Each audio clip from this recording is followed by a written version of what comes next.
أرسلنا من قبلك إلا رجالا نوحي إليهم فاسألوا أهل الذكر إن كنتم لا تعلمون. جنة الدنيا حقا وصدقا أن نحقق كلمة التوحيد. أيها الرجال، ذكروا نساءكم في البيوت بهذه الكلمة العظيمة. كلكم راع وكلكم مسؤول عن رعيته.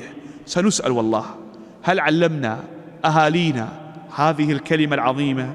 إذا وجدت أحد من أبنائك يحلف بغير الله أدبه وبين له أن الحلف بالله العظيم وحده، وشدد على النساء النكير في تحريم الذهاب إلى السحرة والمشعوذين والكهان والدجالين، ومن كانت مبتلاه عليها بالرقية الشرعية وصدق اللجأ إلى الله. سائلي عن منهجي وعقيدتي